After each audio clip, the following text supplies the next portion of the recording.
Okay, we're going to try to read Captain Underpants, but just a warning, my cat wants me to pet her, so we might not be able to.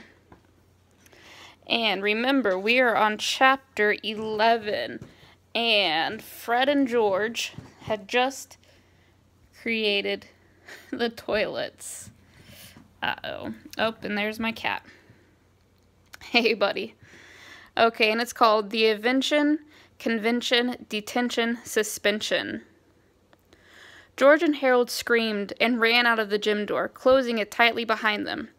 "Aha!" yelled Mr. Krupp, who was just coming down the hall.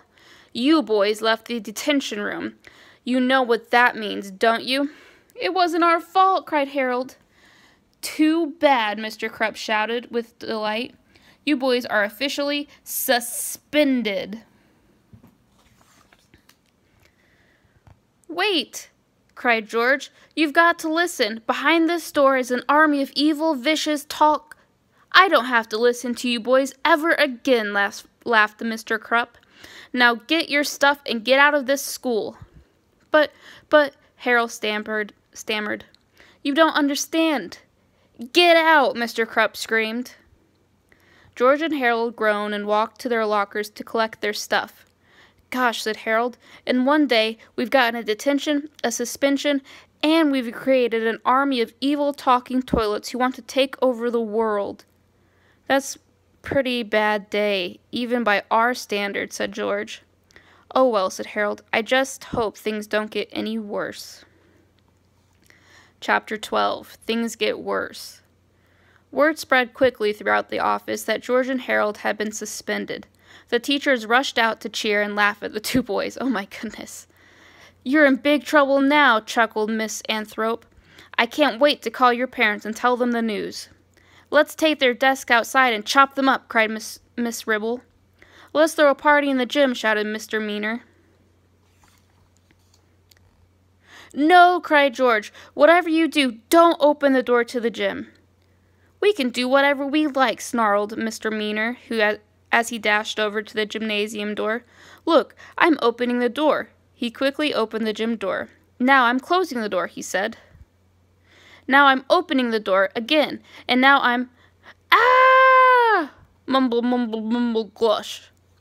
An evil toilet had stuck its mouth through the door, snapped Mr. Meaner up, and swallowed him whole.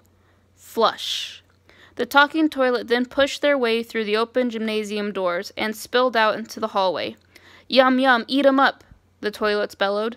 "Yum, yum, eat 'em up."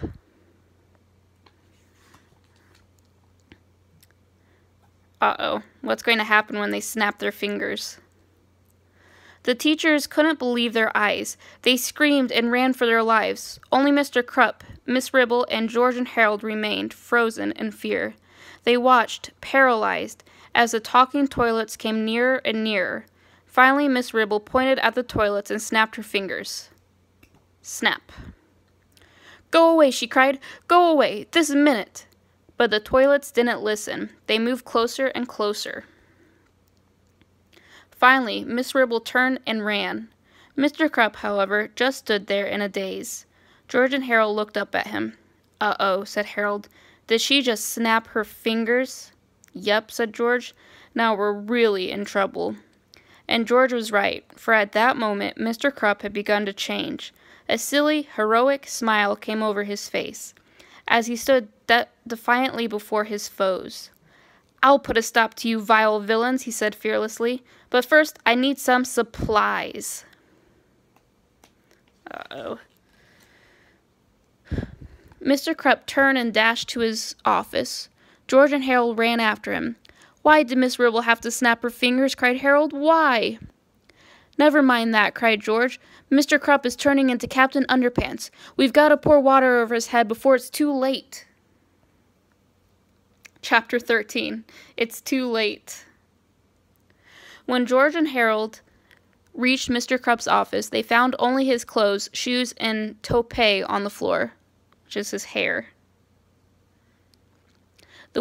"Look," said Harold, "the window is open, and one of the red curtains is missing." "What do we do now?" asked George.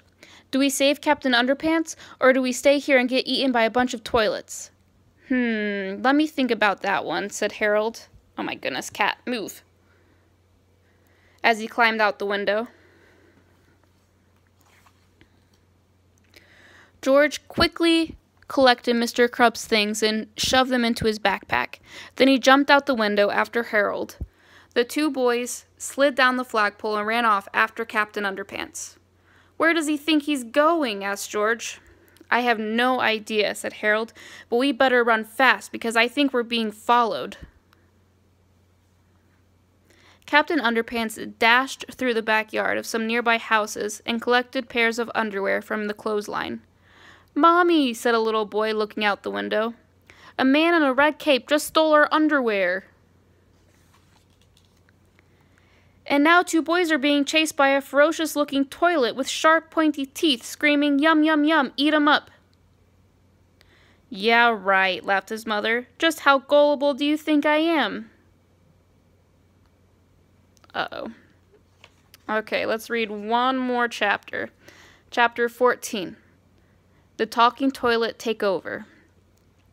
When Captain Underpants was finished commandeering the underwear of local civilians, he dashed back to Jerome Hortwitz's elementary to save the day. The school was now overrun with chaos. Miss Ribble came tearing out the door, followed by several evil toilets. Help me, she cried. They've swallowed every teacher in the whole building except me. Don't worry, ma'am. I won't let them eat you up, Captain Underpants said, as a toilet ate her up. Oops, said Captain Underpants. Now, only George, Harold, and Captain Underpants were left. They stood on the front lawn of the school, completely surrounded by hungry, drooling toilets. Yum, yum, eat 'em up, the talking toilets chanted. Yum, yum, eat 'em up, yum, yum, eat 'em up, yum, yum, eat 'em up. We're doomed, cried Harold. Never underestimate the power of underwear, cried Captain Underpants as he stretched and shot underwear into the waiting mouths of the talking toilets. Unfortunately, the toilets just swallowed the underwear whole. It only seemed to make them hungrier and hungrier. Whoops. If only we could think of something that would make them really sick, said George. Yeah, Harold continued, something so vile and disgusting it would make them all blow their cookies and writhe in agony. Suddenly, George and Harold's face lit up. Cafeteria food, they shouted. And faster than a speeding waistband, our three heroes dashed into the school. Okay, we'll stop there.